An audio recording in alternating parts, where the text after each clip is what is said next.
우리는 매년 12월 25일이 되면 습관처럼 트리를 장식하고 캐롤을 듣습니다. 세상은 이날 이 연인들의 축제나 아이들이 선물 받는 날로 기억합니다. 하얀 눈이 내리는 이 화이트 크리스마스를 기대하며 낭만에 젖기도 합니다. 하지만 오늘 우리가 펼친 이 요한복음 본문, 그런 낭만을 이야기하진 않습니다. 사도 요한은 아기 예수님의 탄생을 이 베들레헴 마구간이라는 작은 장소에 가두지 않았습니다. 대신 우리 시선을 들어 창세전, 우주가 생겨나기 전 그 영원으로 데려갑니다. 그리고 선포합니다. 성탄은 단순한 생일 파티가 아니라 빛과 어둠의 그 거대한 전쟁이 시작된 날임을 선포합니다. 오늘 이 성탄의 날, 저는 여러분들과 함께 그 2000년 전 그 밤, 짙은 어둠을 뚫고 이 땅에 들어오신 그 빛에 대해서 이야기하려 합니다. 이 말씀이 기록될 당시 사도 요한은 에베소에 있었습니다. 그때 세상은 지금 못지않게 어지러웠어요. 밖으로는 로마 황제 도미티아누스의 그 핍박이 교회를 조여오고 있었고, 안으로는 영주주의라는 이단 사상이 초대교인들을 미혹하고 있었습니다. 그 영지주의자들은 이러한 질문을 품고 있었어요. 거룩한 신이 어떻게 더럽고 악한 육체를 입을 수 있는가? 예수는 가짜로 육체인 척 했을 뿐이다. 그들은 물질 세계를 악한 것으로 치부하며 예수님의 성육신을 거부했습니다. 하나님과 세상을 철저히 분리한 것이죠. 이런 절망과 혼란 속에서 사도 요한은 펜을 들어 이제 창세기 1장의 천지 창조를 다시 씁니다. 요한복음 1장 1절에 이렇게 나오죠. 태초에 말씀이 계시니라. 태초에 말씀이 계시니라. 사도 요한은 선언합니다. 이 세상은 벌어진 쓰레기장이 아니라 말씀이신 하나님이 창조하신 곳이며 그 창조주가 친히 육신을 입고 이 차가운 어둠 속으로 들어오셨다. 이것이 바로 사도 요한이 전하는 성탄의 진실입니다. 하나님은 어둠을 피해 도망가신 것이 아니라 어둠의 한복판으로 뚫고 들어오셨습니다. 그리고 그 한복판에서 빛을 내십니다. 다 같이 4절 다시 한번 읽어볼까요? 4절입니다. 시작. 그 안에 생명이 있었으니 이 생명은 사람들의 빛이라. 여러분, 우리가 흔히 생명이 살아있다고 말할 때 그건 무슨 뜻인가요? 아마 아침에 눈을 뜨고 밥 먹고 숨 쉬고 또 아프면 약을 먹고, 사실 이건 엄밀하게 말하면 진정한 생명이기보다는 육체의 목숨을 유지하는 일입니다. 이것을 헬라어로는 이제 비오스라고 합니다. 비오스. 이 목숨은 유한합니다. 잘 관리해도 언젠가는 끝이 있습니다. 하지만 오늘 본문에 요한이 말하는 그 생명은 다릅니다. 원어로는 조에입니다. 조에. 이것은 단순히 심장이 뛰는 목숨이 아닙니다. 하나님 안에 있는 영원한 생명, 죽음조차 삼킬 수 없는 진짜 생명입니다. 여러분, 우리가 밥을 먹어서 유지하는 그 목숨 말고 우리 영혼을 영원히 살게 하는 하나님의 생명이 예수님 안에 있었다라는 거예요. 우리의 생명은 수명이 짧은 건전지와 같습니다. 시간이 지나면 닳잖아요. 방전됩니다. 그 결국 꺼집니다. 그래서 우리는 늘 불안합니다. 건강이 무너질까 봐, 사업이 무너질까 봐, 내 인생에 불이 꺼질까 봐 두려워합니다. 그러나 예수님 안에 있는 생명은 건전지가 아니라 발전소죠.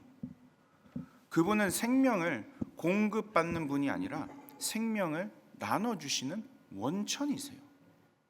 이 조의 생명, 생명의 원천, 발전소가 밖으로 터져 나올 때 우리는 그것을 빛이라고 부릅니다.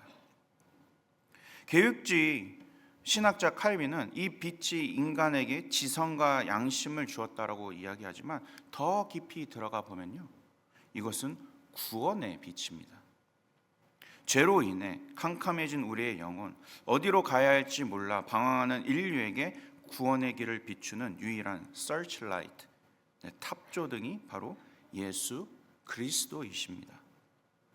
오늘 설교의 핵심이자 여러분의 가슴에 새겨야 할 말씀은 5절이에요. 5절. 우리 다 같이 5절 한번 읽어볼까요? 시작. 빛이 어둠에 비치되 어둠이 깨닫지 못하더라. 빛이 어둠에 비치되 어둠이 깨닫지 못하더라. 우리말 성경에는 깨닫지 못하다라고 번역되어 있지만 이 원어인 헬라어 단어 카탈란바노는 훨씬 더 역동적이고 전투적인 뜻을 담고 있어요.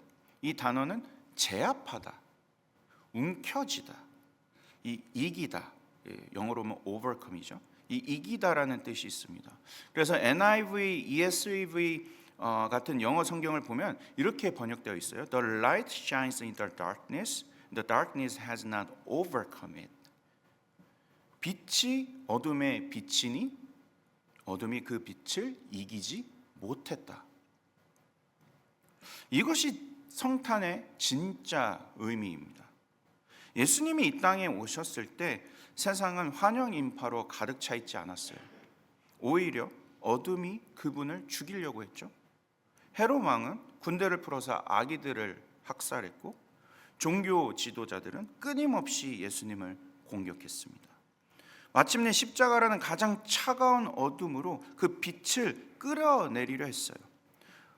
어둠이 빛을 삼키려 했습니다. 십자가의 죽음은 어둠이 승리한 것처럼 보였던 순간이었어요. 그러나 결과가 무엇이었죠? 어둠은 빛을 가둘 수 없었습니다. 무덤의 돌문은 터져 나갔고 생명의 빛은 사망 권세를 찢고 부활하셨습니다. 어둠은 빛을 이해할 수 없기에 미워했기에 삼키려 들었습니다. 그러나 어둠에게는 빛을 이길 힘이 없었습니다. 이것은 우주의 물리적 법칙이자 영적인 철칙입니다. 아무리 깊은 동굴의 어둠이라도 작은 촛불 하나가 딱 켜지는 순간 그 짙은 어둠은 자리를 내어주고 물러가야 합니다. 성탄은 이 승리의 선포입니다. 마국간의 구유는 어둠이 빛을 삼키려다 실패한 현장이며 십자가는 어둠이 빛을 덮치려다 오히려 그 빛에 의해 정복당한 승리의 빛입니다. 사랑하는 여러분, 오늘 여러분들의 삶을 덮고 있는 이 어둠은 무엇입니까? 어떤 분에게는 끝이 보이지 않는 이 이민 생활의 고단함이 어둠일 것이에요. 어떤 분에게는 의사의 차가운 진단 결과가, 어떤 분에게는 자녀와의 관계의 어려움이, 혹 남모를 우울감과 죄책감이 여러분을 짓누르는 어둠일 수도 있습니다. 때로는 그 어둠이 너무 짙어서 하나님조차 계시지 않는 것처럼 느껴질 때가 있죠. 목사님, 제 인생은 칠흑과 같습니다. 칠흑과 같습니다. 이렇게 말하고 싶으신 분도 계실 거예요. 하지만 오늘 이 크리스마스에 가장 큰 하나님의 선물, 이 요한복음 1장 5절을 붙드세요. 어둠이 빛을 이기지 못하더라. 어둠이 빛을 이기지 못하더라. 이것은 희망사항이 아니죠. 이것은 팩트입니다. 여러분 안에 예수 그리스도가 계신다면 여러분을 둘러싼 그 어떤 환경의 어둠도 실패의 그림자도 결국 여러분 안에 있는 생명의 빛을 꺼트릴 수 없어요. 나치 수용소, 지옥과 같은 어둠 속에서 코리 텐붐 여사는 이렇게 고백했습니다. 하나님의 사랑보다 더 깊은 구덩이는 없습니다. 하나님의 사랑보다 더 깊은 구덩이는 없습니다. 그렇습니다. 우리 주님은 저 먼 우주에서 뒷짐지고 우리를 내려다보시는 그 차가운 관찰자가 절대 아니십니다. 빛은 본래 가장 낮은 곳을 향해 흐르는 법이죠. 빛은, 주님의 빛은 하늘 보좌의 영광을 뒤로하고 동물 냄새가 진동하는 마곡간, 바로 우리가 남몰래 흘리며 눈물 흘리며 주저앉아 있는 그 삶의 가장 깊고 차가운 바닥까지 스며들어 오셨습니다. 그리고 바로 그곳에서 놀라운 일이 벌어졌죠. 세상의 거대한 어둠이 이 작고 연약해 보이는 빛을 삼키려 달려들었지만 끝내 이 빛을 이기지 못했습니다. 사랑하는 여러분, 이것이야말로 성탄이 우리에게 주는 가장 위대한 선물입니다. 이 세상 그 어떤 짙은 어둠도, 여러분을 둘러싼 그 어떤 절망의 상황도 가장 낮은 곳까지 찾아오신 예수 그리스도의 생명을 결코 꺼트릴 수 없다라는 이 사실, 빛이 어둠을 이겼습니다. 이 승리의 빛이 지금 우리와 함께하고 계십니다. 말씀을 맺겠습니다. 오늘 성탄절 우리가 해야 할 일은 내 힘으로 어둠을 몰아내려 애쓰는 것이 아니죠. 빗자루로 어둠을 쓸어낼 수 있는 사람은 아무도 없습니다. 어둠을 이기는 유일한 방법은 빛을 맞아 드리는 것입니다. 정복되지 않은 빛, 그 어떤 절망도 삼킬 수 없는 영원한 생명 되신 예수 그리스도를 오늘 크리스마스의 가장 큰 선물로 받아들입시다. 그때 여러분들의 삶을 덮고 있는 어둠은 물러가고 그리스도의 찬란한 생명이 여러분들의 가정, 우리 빌라델비아 교회를, 그리고 이 토론토 땅을 비추게 될 줄로 믿습니다. 이 빛은 결코 지지 않습니다. 아멘.